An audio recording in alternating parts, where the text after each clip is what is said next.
दिगंबरा दिगंबरा श्रीपाद वल्लभ दिगंबरा दत्तचरणी त्रिवार वंदन करून आजच्या सादरीकरणाला सुरुवात करूया। आजच्या व्हिडिओमध्ये श्रीपाद श्री वल्लभांचे चरित्र सारामृत सांगितले आहे। हे ऐकल्यानंतर तुमच्या सर्व जन्माचे पाप नष्ट होतील, म्हणून हा व्हिडिओ शेवटपर्यंत ऐका। या ग्रंथामध्ये भविष्याबद्दल जे अवतार होणार आहेत त्याबद्दल सांगण्याचा प्रयत्न केला गेला आहे।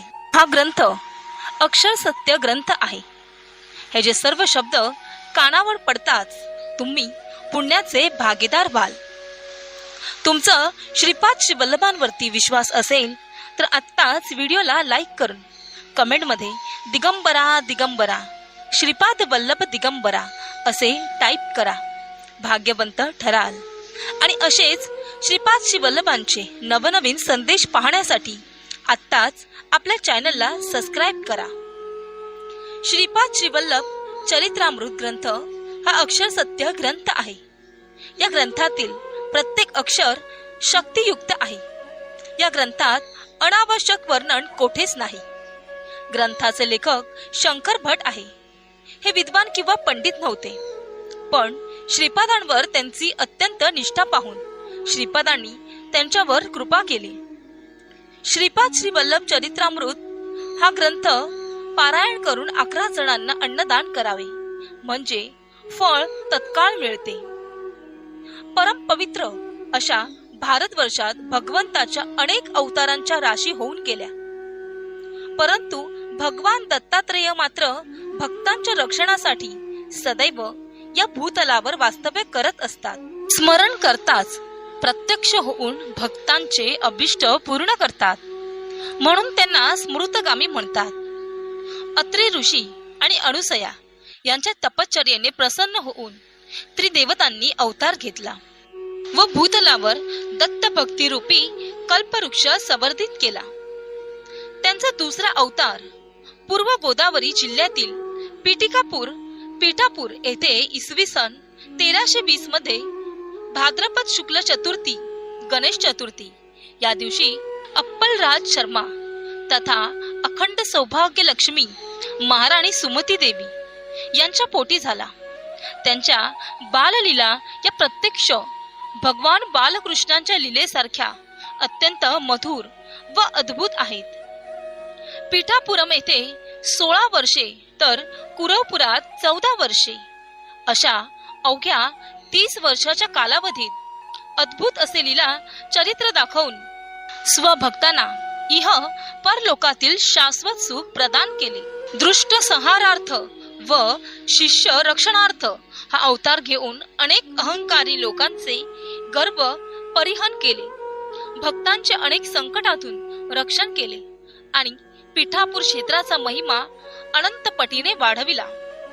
पीठापूर हे पूर्व काळापासूनच सिद्ध क्षेत्र आहे। गयासूरच्या शरीरावर देवतांनी यत्न केला तेव्हा त्याचे मस्तक गयेस होते, तर पाय पीठापूर येथे होते, म्हणून या क्षेत्रास पादगया असेही म्हणतात। गयासुरास देवतांनी सांगितले होते की सूर्योदय होईपर्यंत उठायचे नाही। मध्यरात्रीतच भगवान शंकराने कुकुटाचे रूप घेऊन बांग दिली। गयासूर सकाळ झाली समजून उठला। भगवंतानी त्याचा उद्धार केला। ते कुकुटेश्वर देवस्थान पीठापुरात आहे। यक्ष यज्ञात सती देवीने योगाग्नीने आत्मदहन केले। भगवान शंकर तो देह घेऊन तांडव करू लागले। भगवान विष्णूने सुदर्शन चक्राने त्या देहाचे खंड खंड केले। ते भाग अन्य ठिकाणी पडले, ते शक्तिपीठ झाले। प्रमुख अष्टादक्ष शक्तिपीठातील पुरुष हत्तिका हे शक्तिपीठ येथेच आहे। संपूर्ण भारत देशात प्रथम काशी येथे बिंदू माधव, दुसरं प्रयाग वेणी माधव, रामेश्वर येथे सेतू माधव, त्रिवेत्रम येथे सुंदर माधव आणि पीठापूर येथे कुंती माधव अशी माधवाची 5 मंदिरे आहेत। पांडव माता कुंतीने येथे माधवाची पूजा केली, ते हे स्थान। या स्थानास दक्षिण काशी असेही म्हणतात। या सर्वांपेक्षा श्रीपाद श्री वल्लभांच्या चरण स्पर्शाने या भूमीचा महिमा अपरंपार वाढला आहे. हे श्रीपाद श्री वल्लभ चरित्रामृत या ग्रंथाचे मूल लेखक श्री शंकर भट हे कर्नाटकी देशस्थ स्मार्त ब्राह्मण असून श्रीपाद श्री वल्लभांच्या समकालीन होते. श्रीपाद श्री वल्लभांच्या कृपेने त्यांनी संस्कृत मध्ये हा ग्रंथ लिहिला आणि नंतर त्यांचा तेलुगू अनुवादन झाला. या ग्रंथाचे वैशिष्ट्य हे की यात अनेक घटना भविष्य काळात घडणाऱ्या आहेत हे आधीच या ग्रंथात उल्लेख केला आहे. प्रथम हा ग्रंथ मल्लादी म्हणजे श्रीपादांचे मातामह यांच्या 33व्या पिढीत प्रकाशित होईल.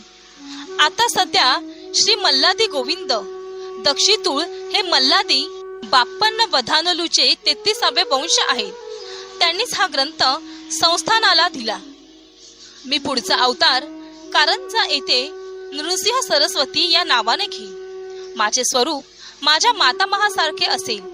तेथून मी गंधर्व पूर्व पुढे कर्दळीवनात जाईल.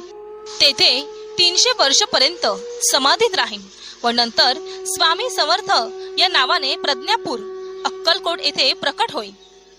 माझे ज्येष्ठ बंधू श्रीधर शर्मा हे महाराष्ट्रात समर्थ रामदास स्वामी होतील. नरसिंह वर्मा हे महाराज छत्रपती शिवाजी या नावाने जन्म घेऊन महाराष्ट्रात राज्य स्थापन करून रामदासांचे शिष्यत्व स्वीकारतील. माझे दुसरे बंधू श्री राम शर्मा हे श्रीधर नावाने जन्म घेऊन महायोगी होईल. श्री रामचंद्र प्रभूंनी हनुमंतास दिलेली माणिकाची माळा माणिक प्रभू होतील. याशिवाय साईबाबा, गाडगे महाराज अशा अनेकांचा उल्लेख या ग्रंथात भविष्य रूपात केलेला आहे. म्हणूनच तुम्ही आणि मी आपण सर्व खूप भाग्यवान आहोत की हा ग्रंथ आज आपल्या कानावर पडतो आहे.